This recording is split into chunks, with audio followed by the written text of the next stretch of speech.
उस जगह पर आप किसी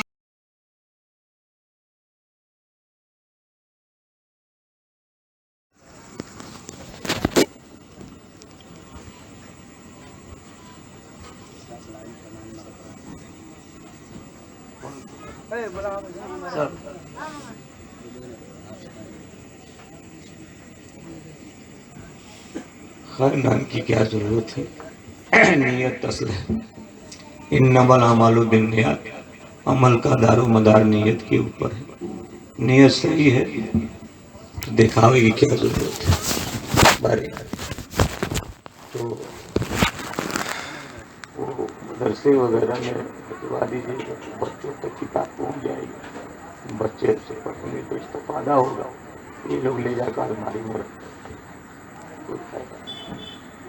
इसमें से जो लोग पढ़े होंगे उनको दिया जा सकता, जो पढ़े ये नहीं कि ले जाकर अलमारी की जीन को नहीं।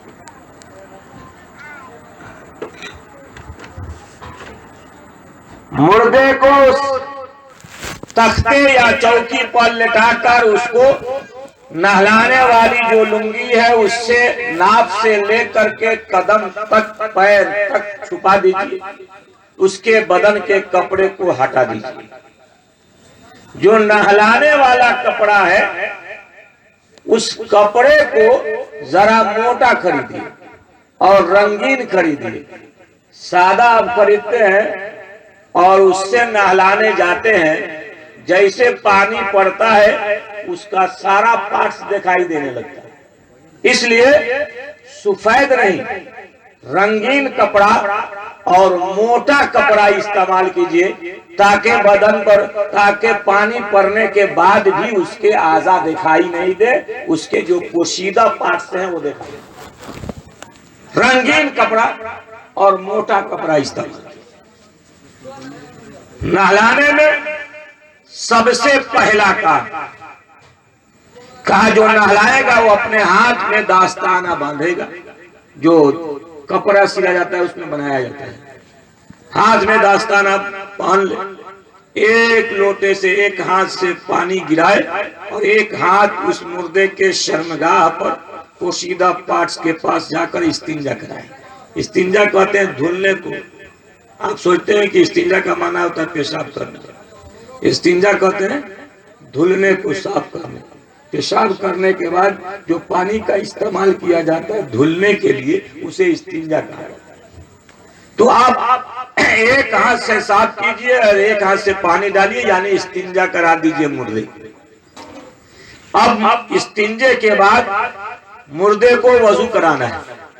वजू के लिए एक कान के लौ से लेकर दूसरे कान के लौ तक, और ये जो पेशानी का जड़ है, बाल का जड़ है, इस जड़ से लेकर के पूरा चेहरा, दाढ़ी वगैरह सब उसी में दाखिल है। रुई का बहाव हो तो आप दांत के मसूरों को साफ कीजिए, नाक के अंदर की गंदगी को साफ कीजिए, आंख में कीचड़ उसको साफ कर दीजिए, पूरे चेहरे में सब चीज आ जाएगा। सब चीज जो है इस्तेमाल कर लीजिएगा, उसको धुलना कहते। यानी सबसे पहला काम वजू कराने में पूरे चेहरे का धुलना है, उसी में मसूड़ा है, नाक है, आंख है, सब उसी में। दूसरे नंबर पर दोनों हाथों को केहनियों समेत धुलिए। तीसरे नंबर पर पानी लेकर सर पर मसा कर दीजिए। चौथे नंबर पर उसके दोनों पैरों को धुल दीजिए। इस तरीके से आपने किसी मुर्दे को वजू कराया तो सुन्नत के मुताबिक उसका वजू हो गया। कहिए सुबह। पहला काम इस्तिंजा, इस्तिंजे के बाद वजू कराना। वजू के बाद आप देखिए कि उसके सर में बाल है, चेहरे पे दाढ़ी है। तो सर के बाल को और चेहरे की दाढ़ी को साबुन से साफ कीजिए। पानी भराइए और साबुन लगाइए। साबुन इस्लामी कारखाना का तैयार किया हुआ, न मिले तो बेसन का इस्तेमाल कीजिए, पाक मिट्टी का इस्तेमाल कीजिए, आसानी से मिल जाएगा। और ये सब न मिले तो उलमाए किराम ने जिस साबुन से जिंदगी में नहलाने की इजाजत दिए थे, उस साबुन का भी इस्तेमाल किया जाए। उस साबुन से सर के बाल को धुलिए, चेहरे की दाढ़ी को खूब बढ़िया से साफ कीजिए, पानी से सबको धुल लीजिए, साबुन को दहवा लीजिए। अब उसके बाद मुर्दे को बाएं करवट कीजिए। बाएं करवट कीजिएगा, दाहिना ऊपर आ जाएगा। दाहिना ऊपर आएगा, पानी बहाइए, साबुन लगा दीजिए, आगे साबुन लगा दीजिए, पीछे पीठ वगैरह में साबुन लगा दीजिए, 3 साइड का काम आप कर लेंगे। फिर पानी से दहवा दीजिए साबुन को, उसके बाद फिर उसको दाहिने करवट कीजिए, बायां ऊपर आ जाएगा, पानी बहाइए और वहां साबुन लगाइए, साबुन को दहवा दीजिए, फिर चित लेटा दीजिए। चित लेटा देने के बाद पानी ऊपर से नीचे तक बहावा दीजिए। एक आदमी पीछे जाएगा, दोनों हाथ उसकी पीठ में लगाएगा, धीरे से उसको उठाएगा। एक दूसरा आदमी उसके पेट पर आहिस्ता आहिस्ता सहलाएगा, अगर कोई गंदगी निकले तो उसे साफ कर देगा, चित लेटा देगा। जो पानी इस्तेमाल करे, पानी कैसा होना चाहिए? सुसुम हो, पानी सुसुम हो, नीम गर्म, यानी नीम कहते हैं आधा को, सुसुम मान लीजिए, पानी सुसुम होना चाहिए। सबसे लास्ट में एक पाइपा पानी में थोड़ा काफूर को बुक करके मिला दीजिए। काफूर का काम होता है कि बदन को मुलायम रखता है, काफूर का काम है कि बदन को मुलायम रखता है। काफूर को मिक्स कर दीजिए पानी, और उसके बाद सबसे लास्ट में उस काफूर के पानी से सर से लेकर पैर तक पूरे जिस्म पर बहा दीजिए, ताकि हर एक जगह वो काफूर का पानी पहुंच जाए। इस तरीके से अगर आपने किसी मुर्दे मर्द को गुस्ल कराया तो सुन्नत के मुताबिक उसका गुस्ल हो गया। बिल्कुल आसान है, बहुत भारी नहीं है, आसान है। फिर भी आप मोबाइल पर घंटों बतियाते हैं, मुफ्ती साहब ये बताइए, मुफ्ती साहब ये बताइए। मैं इसलिए चाहता हूँ कि इन महफिलों में इन बातों का चर्चा इसलिए करता हूँ, कर देना चाहिए, ताकि हर एक आदमी को जानकारी हो जाए कि मुर्दे को किस तरह गुस्ल दिया जाएगा। अच्छा, आप आए हैं, चले जाएंगे, आप जिंदा हैं, आपके बाप का इंतकाल हुआ, आप अपने बाप को खुद से गुस्ल दीजिएगा और बगल में खड़ा होकर आपका बेटा देखेगा तो इंशाअल्लाह वो सीख जाएगा। कल जब आप इंतकाल करेंगे तो वो अपने हाथ से आपको नहलाएगा, वो अपने हाथ से नहलाएगा। और अगर आप नहीं कीजिएगा तो कल आप भी मजबूर होंगे, आपका बेटा नहीं कर पाएगा। इसलिए हर एक आदमी को उस मुर्दे के साथ जितने लवाजमात है सबका करना हर एक आदमी को आना चाहिए, जो सुन्नत के मुताबिक उसका सारा काम हो जाए। और सुन्नत के मुताबिक काम होगा तो सुन्नत के मुताबिक काम करने की वजह से वो काम खुदा की बारगाह में मकबूल हो जाता है, उसका सवाब आपको भी मिलता है, मुर्दे को भी उसका सवाब। अब ज़हन को हाजिर कीजिए, बिल्कुल आसान लफ्ज में और मुख्तसर वक्त लूंगा मैं आपको। मुर्दे को जब आपने गुस्ल दे दिया तो कपड़ा पहनाना है। मर्द इंतकाल किया 40 रोज पहले, इसलिए मर्द को कपड़ा कैसे पहनाएंगे सुन लीजिए। मर्द के लिए 3 कपड़ा है, औरत के लिए 5 कपड़ा है। मर्द के लिए जो 3 कपड़ा है वो एक बड़ी चादर है जिसकी लंबाई पैर से बाहर हो बांधने का, सर से बाहर हो बांधने का, और तहबंद की लंबाई यहाँ से लेकर के और अंगूठे तक होनी चाहिए। तहबंद कहते हैं लुंगी को, और लुंगी की लंबाई हम ये रखते हैं कि जिस तरह दुनिया में नाफ के पास से लुंगी पहनते हैं वैसे ही मरने के बाद भी कपड़ा बनाते हैं। ये खिलाफ औला है, बेहतर नहीं। बेहतर क्या है, सुन्नत क्या है, यहाँ पेशानी से लेकर अंगूठे तक उस लुंगी की लंबाई होनी चाहिए। कुर्ते की लंबाई यहाँ से लेकर के आपके गर्दन से लेकर के रान तक, बेहतर ये है कि रान के नीचे तक, घुटने के नीचे तक, और दोनों का दामन बराबर। बहुत से जगह पर आगे का दामन छोटा पीछे का बड़ा करते हैं, कहीं बड़ा पीछे का कर दे, पीछे का छोटा करते हैं, आगे का बड़ा कर देते हैं। दोनों बराबर होना चाहिए। औरत और मर्द के कुर्ते में थोड़ा सा फर्क है, थोड़ा सा डिफरेंस है। मर्द का जो कुर्ता होगा वो दाहिने मूढ़े पर, इसको मूढ़ा कहा जाता है, दाहिने मूढ़े पर थोड़ा सा कटा होगा, याद रखिएगा, यहाँ गलती करते हैं। और औरत का जो कुर्ता होगा वो सामने थोड़ा सा कटा होगा, थोड़ा सा चीर दिया जाएगा। मर्द और औरत के कुर्ते में यही डिफरेंस है।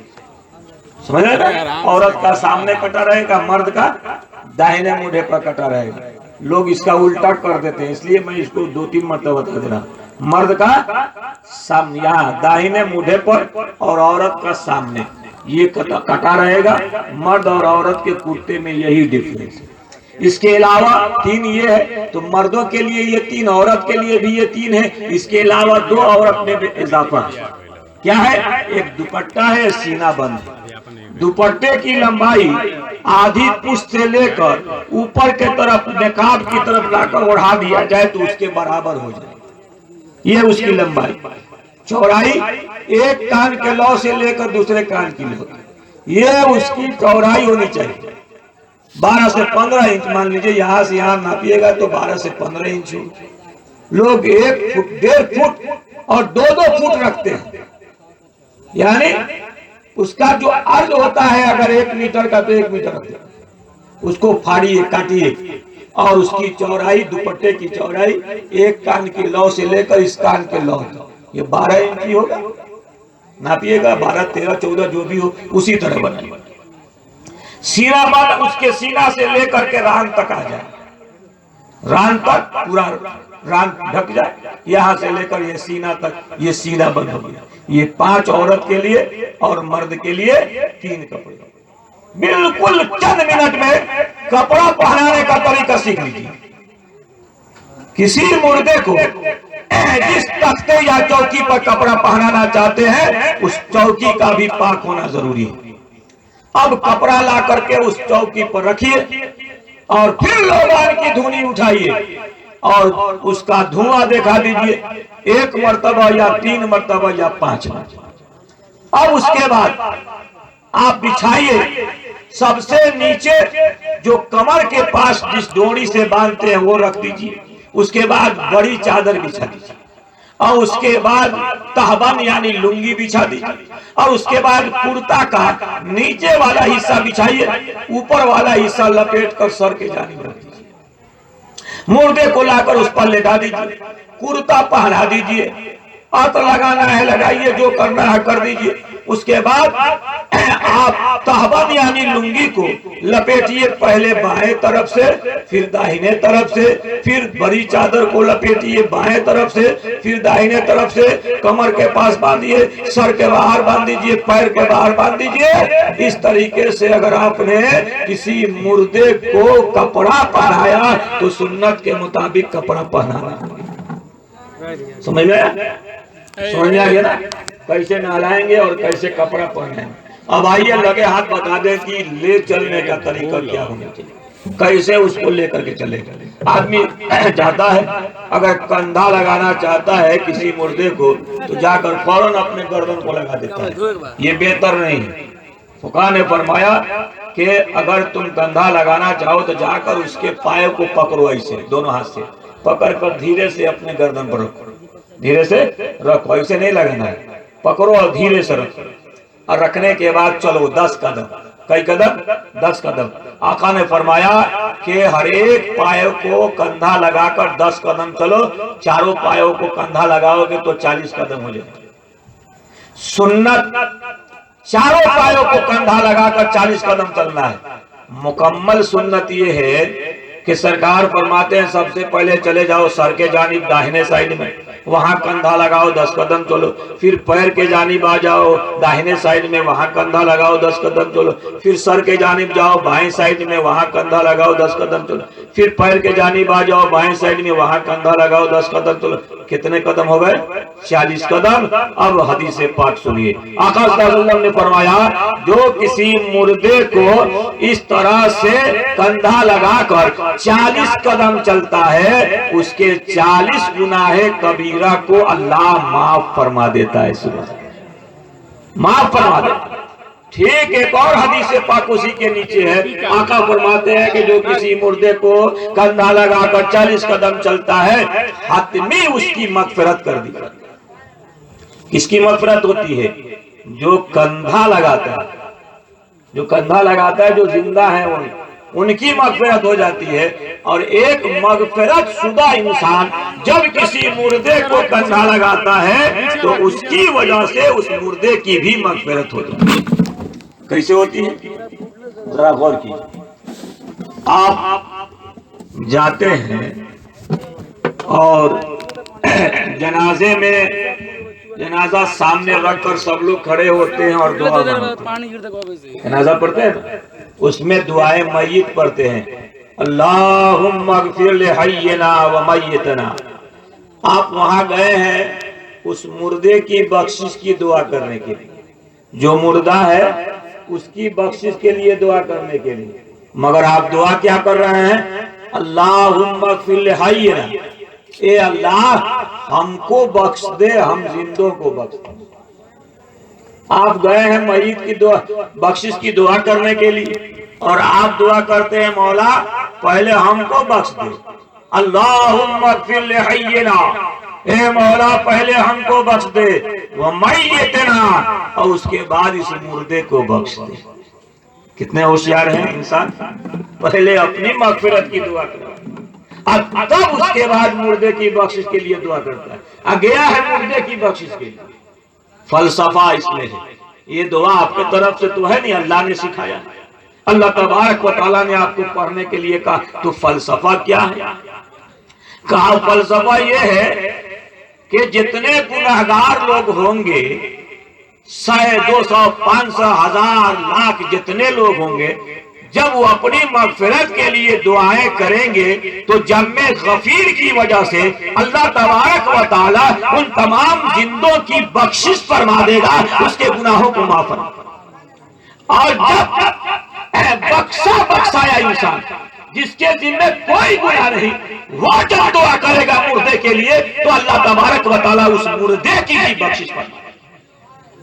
अल्लाहुम्मा अग़फ़िर लिहय्यिना व मय्यितना व शाहिदना व गायबिना व सगीरना व कबीरना इला,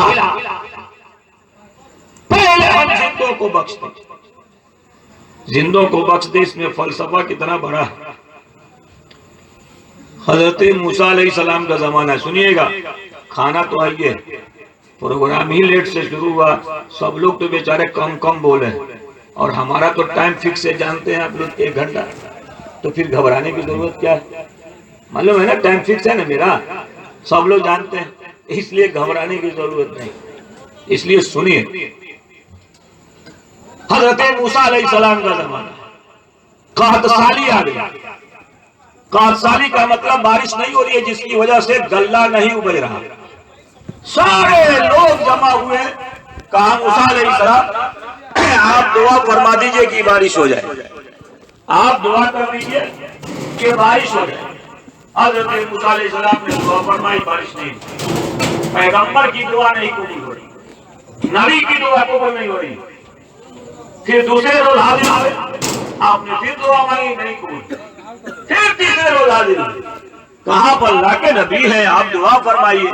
फिर दुआ के लिए हाथ उठाए, मगर बारिश नहीं हुई। हज़रत मूसा अलैहिस्सलाम कहा मौला ये बार बार हमारी दुआ कबूल नहीं हो रही है, मुझे रुसवा कर रहा है, हमारे कौम के दरमियान क्या बात है, क्या वजह है, क्या सबब है? अल्लाह तबारक व तआला ने फरमाया, मूसा ये जितने लोग बैठे हुए हैं इसमें तो सब ठीक ठाक है, मगर इसमें एक आदमी ऐसा है जो चुगलखोर है, गीबत करता है, चुगलखोरी करता है। इनकी बात उनसे और उनकी बात इनसे और इनकी बात उनसे लगाने बजाने का काम करता है, चुगलखोरी करता है, गीबत करता है, शिकायत करता है। यही उसके अंदर कमी है। बस इसी एक आदमी की वजह से तुम्हारी भी दुआ कबूल नहीं हो रही। तो मूसा अलैहिस्सलाम ने फरमाया, मौला वो है कौन? उसको जरा इशारा कर दे कि उसको अपनी महफिल से निकाल दो। और यहाँ जितने लोग बैठे हुए हैं इसमें से एक आदमी को हम निकालने, भागो यहाँ से, तो उसकी शिकायत होगी कि नहीं होगी ना? तो अल्लाह तबारक व तआला ने कहा, मूसा हमारे सब बंदे हैं, मैं किसी भी अपने बंदे को बंदों के दरमियान रुसवा नहीं होने दूंगा। कहिए सुभान अल्लाह, रुसवा नहीं होने दूंगा। तुम निकाल दोगे तो रुसवा हो जाएगा। और मैं अपने बंदों से इतना प्यार करता हूं, इस तरह मोहब्बत करता हूं कि मैं अपने बंदे को कभी भी रुसवा होने मुसीबत में फंसने नहीं देता। और जानते हैं कि अल्लाह तबारक व तआला अपने बंदों से कितना प्यार करता है।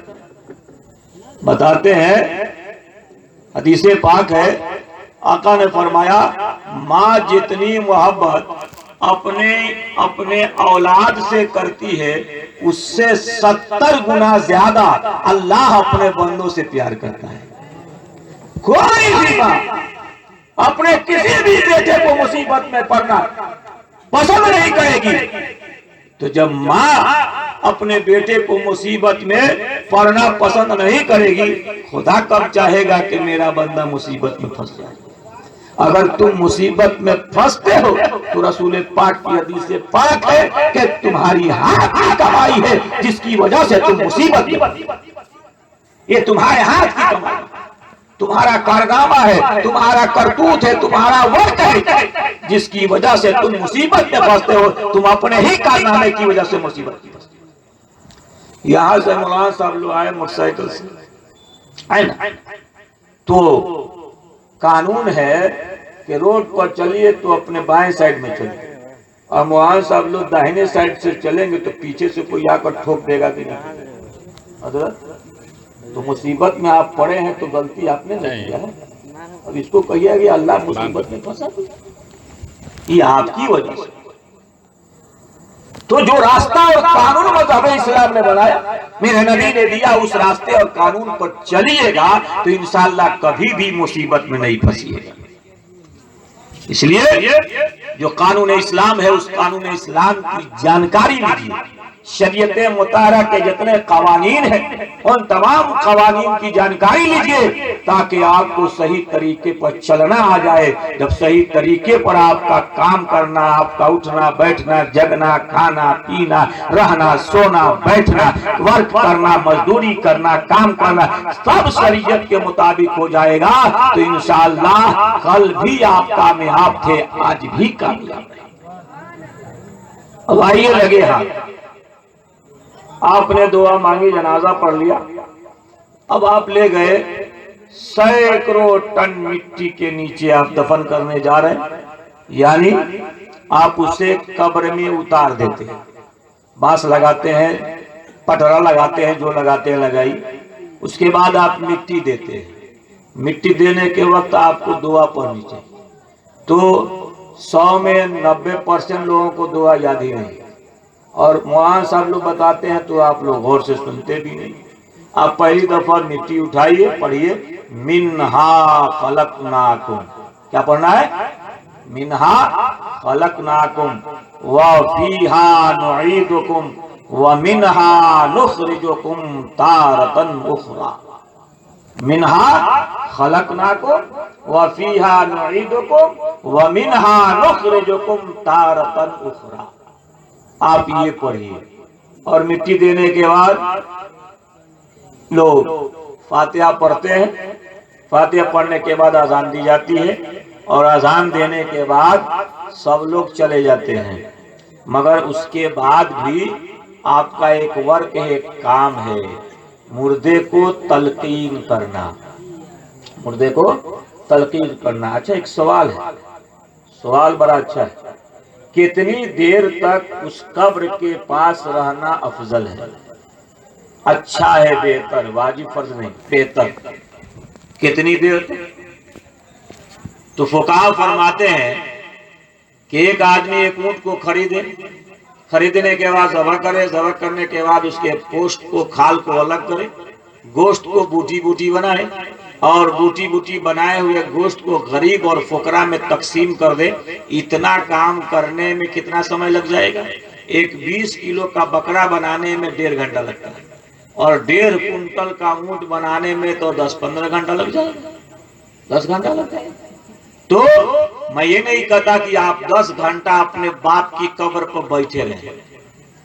आपसे जितना ज्यादा बन सके उतनी देर तक आप अपने बाप की कब्र के पास रहकर उसकी मगफिरत के लिए दुआएं करें।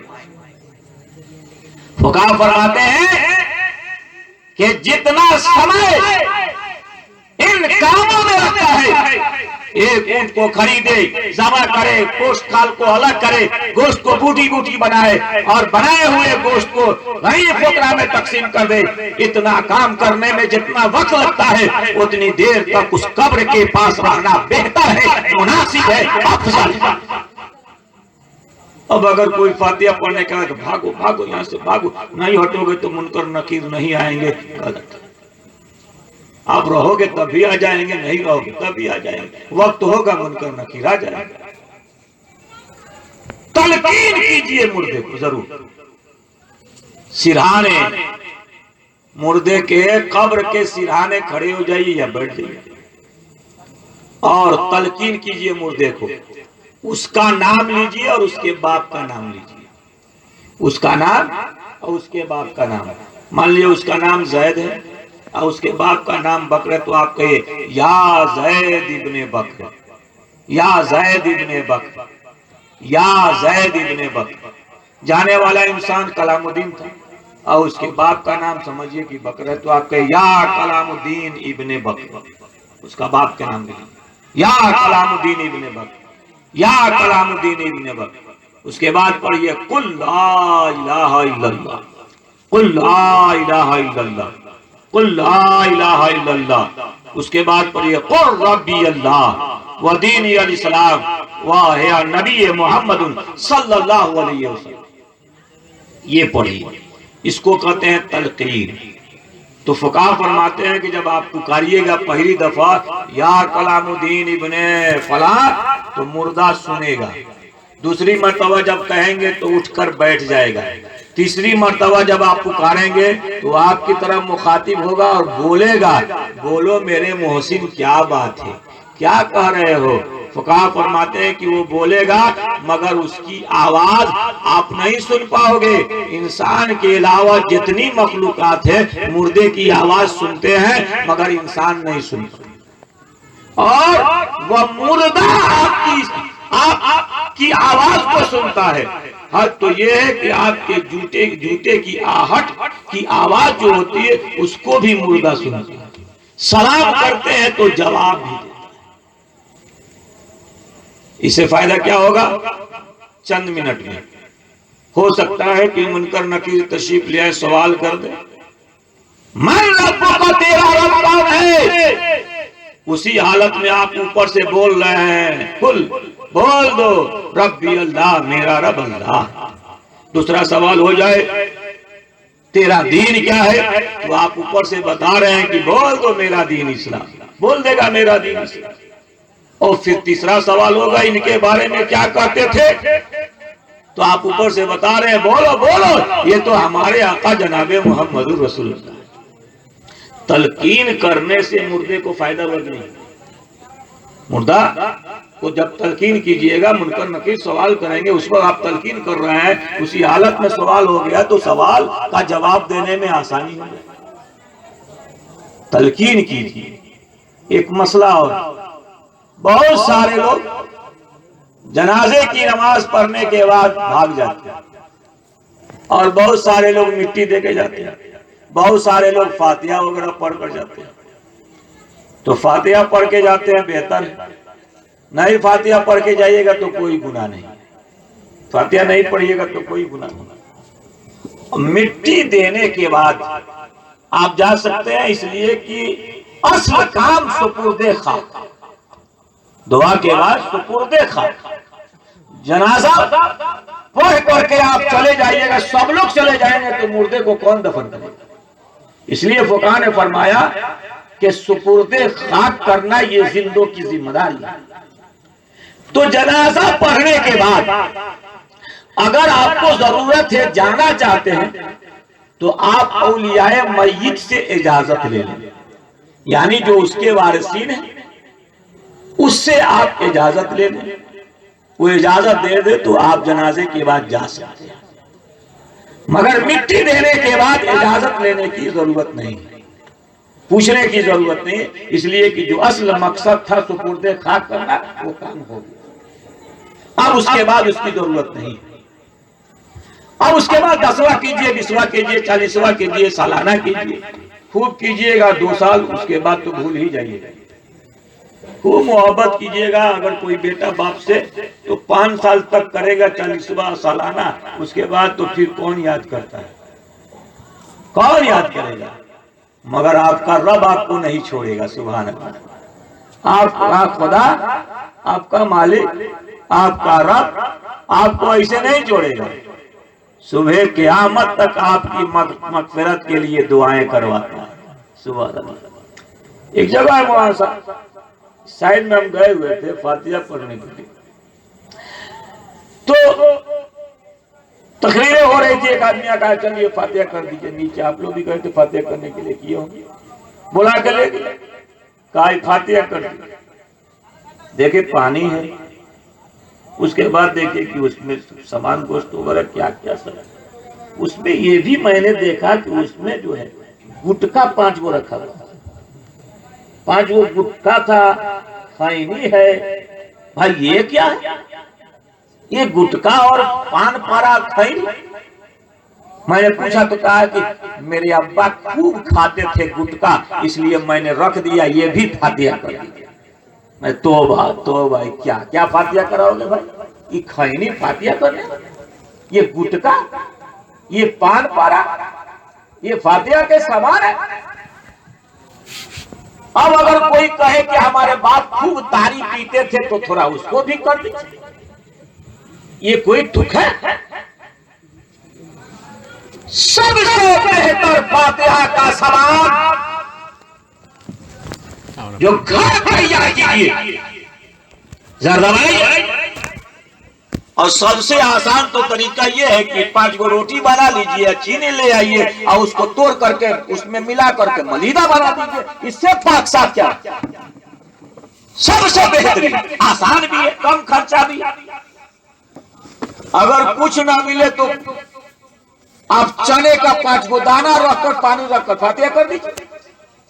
वो भी ना मिले तो सिर्फ पानी रखिए, फातिहा कर दीजिए।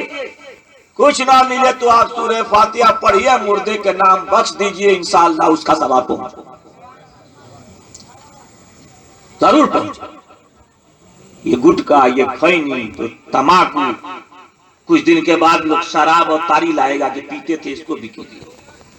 इसलिए भूल जाइए, पैदा कीजिए, इस्लाह कीजिए, अपने अंदर तब्दीली ले आइए। जो गलत रस्म रिवाज है उसे खत्म कीजिए और उसको छोड़िए, और जो सही शरीयत मुतहरा के कानून है और जो तरीका इस्लाम है उस तरीका इस्लाम को इख्तियार कीजिए, तो उसका सवाब भी मिलेगा।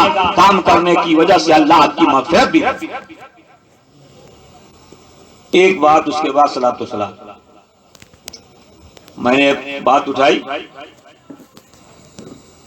कि बेटा या बाप या रिश्तेदार साल भर 5 साल तक फातिहा करेगा, उसके बाद तो फिर भूल ही जाएगा, याद नहीं करेगा। ये तो हम देख रहे हैं, ये रस्म रिवाज चल रहा है। शब बारात के शब बारात अगर पहुंच गया तो ठीक है, वरना वो भी वक्त नहीं, वो भी फुर्सत नहीं।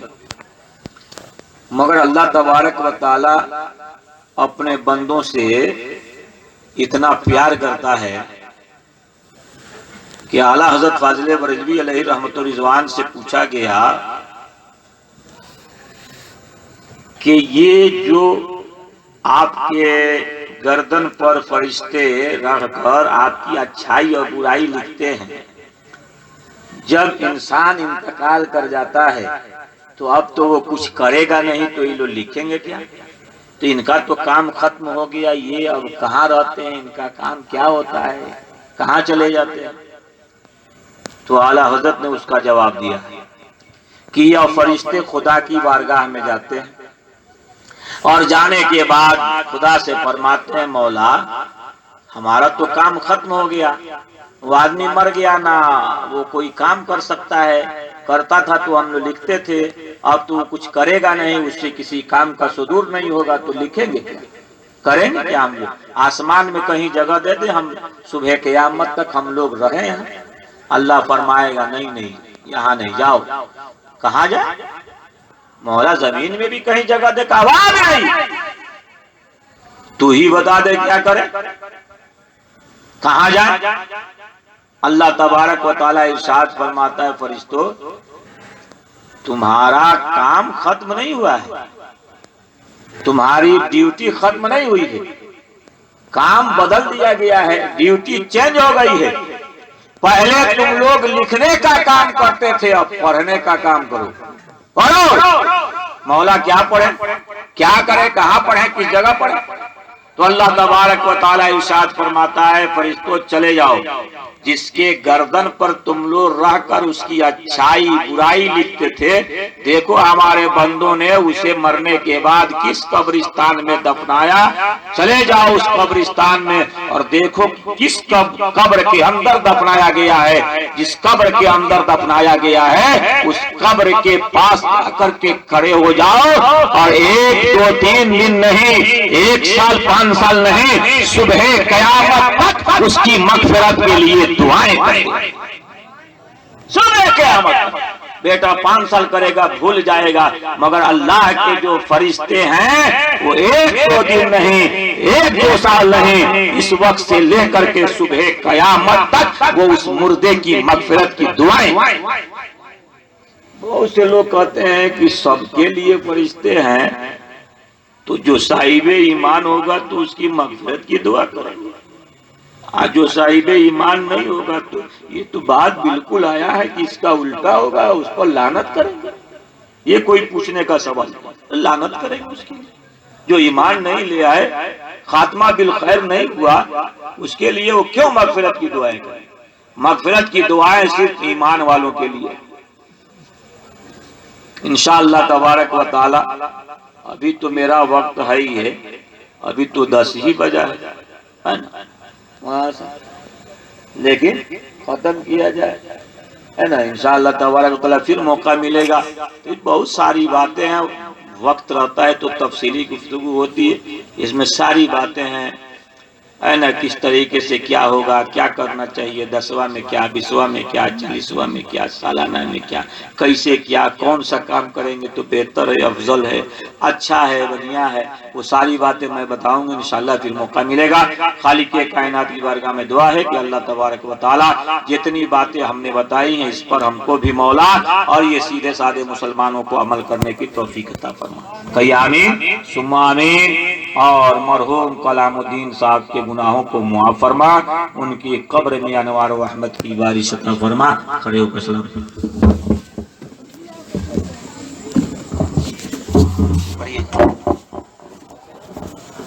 या नबी सलाम अलैका, या रसूल सलाम अलैका, या हबीब सलाम अलैका, सलावतुल्लाह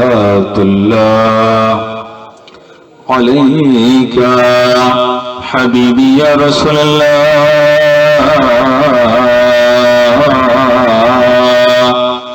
बाग जन्नत का सजा हो और तख्त नूरानी बिछा हो और उस पे तो जलवा नुमा हो और हर तरफ से ये सदा हो, या नबी सलाम अलैका, या रसूल सलाम अलैका, या हबीब सलाम अलैका, सलावतुल्लाह